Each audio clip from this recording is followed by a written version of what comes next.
Hey guys, welcome to Tactor's tutorial. In today's video, we'll learn how to exchange stickers on Monopoly Go.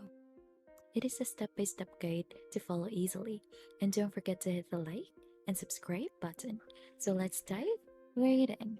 Monopoly Go is an engaging mobile app game that emulates the classic Monopoly board game, so this offers a digital twist for players. So first, you'll just need to log in onto your Monopoly Go account, and then right after, in the sticker exchange section, you should see a list of your friends who also play Monopoly Go. You'll just need to choose a friend with whom you want to exchange a sticker. Look for an option or button that allows you to initiate the sticker exchange with your selected friend.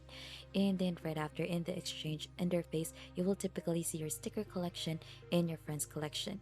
So just confirm the exchange and a confirmation screen may appear right after. And that's just basically it on to exchanging stickers on Monopoly Go. And if you think this has been helpful, don't forget to hit the like, subscribe, and if you have any question, don't hesitate to comment it down below. Thanks for watching, and we'll see you on to our next video.